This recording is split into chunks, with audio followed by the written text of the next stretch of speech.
In an overwhelming show of support today, the United Nations General Assembly backed a declaration to support a two-state solution between Israel and Palestine without the involvement of Hamas.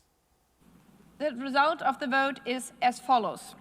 In favor, 142, against 10, abstentions 12.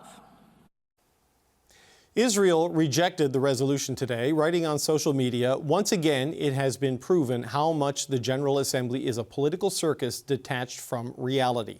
The resolution does not advance a solution of peace. On the contrary, it encourages Hamas to continue the war.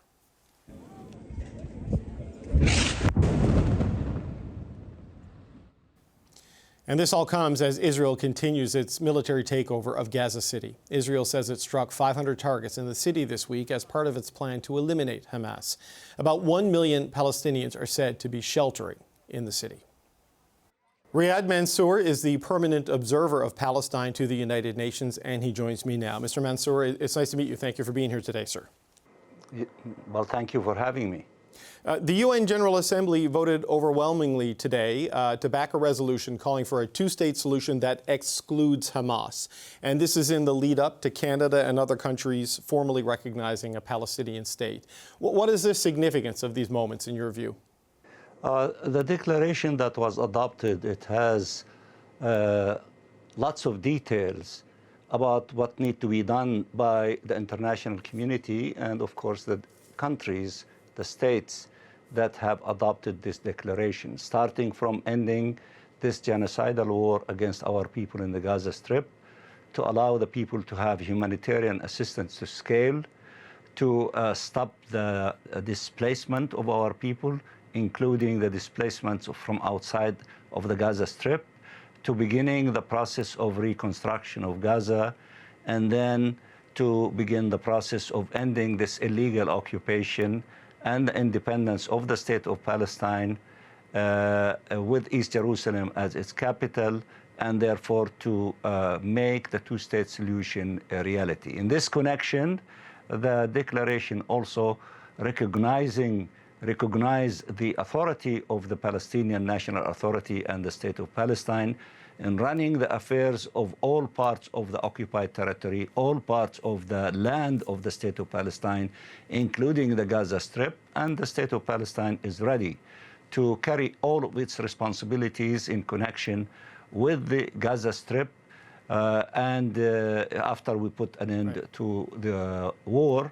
And it is the only government or authority of the Palestinian people, which is the Palestinian Authority on all parts of the occupied territory, and it declared its readiness and willingness to do everything possible within its disposal, and we need a protection for our people in the Gaza Strip through dispatching an international force composed of international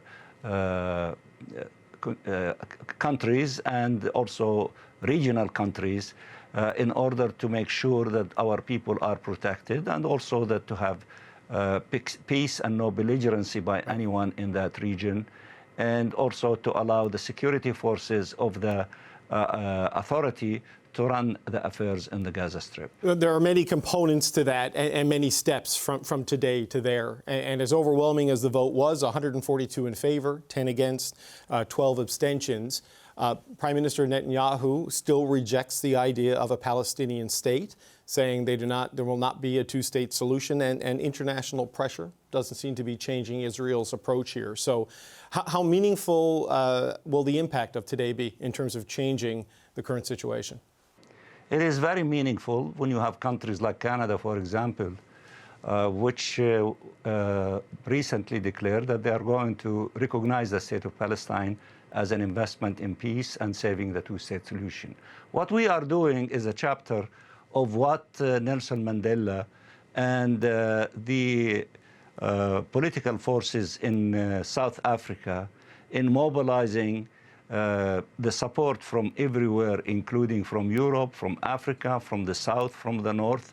And the white minority regime kept persisting in rejecting all that massive international pressure until at the end they caved in under that pressure and accepted to negotiate the end of apartheid with the regime of Mr. Nelson Mandela.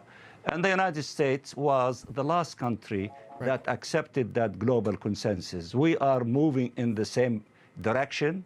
And when you have this almost massive number of countries, almost everyone, saying that this is the road to peace, and this occupation has to end, and the two-state solution should become a reality, Netanyahu alone, and maybe another country that is supporting him yet as of now, is not going to stop the process of history from reaching the moment that the only solution, which is a peaceful solution, civilized solution, legal solution, a solution that there is global consensus around it, is the two-state solution. And the two-state solution is not going to be determined by Mr. Netanyahu. It is the Palestinian people and the international community who will decide the fate of the two-state solution. And they made the decision today crystal clear that this occupation has to end, and the state of Palestine should become independent, and therefore to have a two-state solution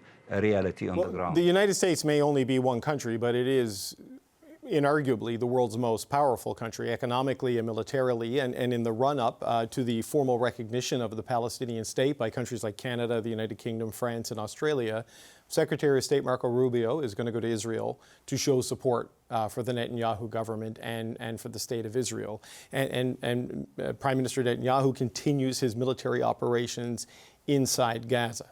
To get to a two-state solution, there needs to be some sort of a peace or a ceasefire. Hamas will not release the hostages. Israel will not stop until they do. I mean, what is the prospect of there being some sort of peace right now, given the events in Qatar recently and the posture of the U.S. president?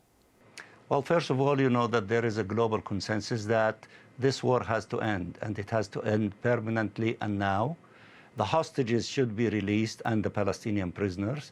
Humanitarian assistance should take place to scale to all the Palestinians in the Gaza Strip, and the Palestinians should not be displaced and should not be kicked out of their own country. There is global consensus in that, and it is a matter of moment or time before the Israeli occupying forces and the government of Israel to come to the conclusion that that is the requirement for opening the doors for peace, and we hope that that will happen as quickly as possible.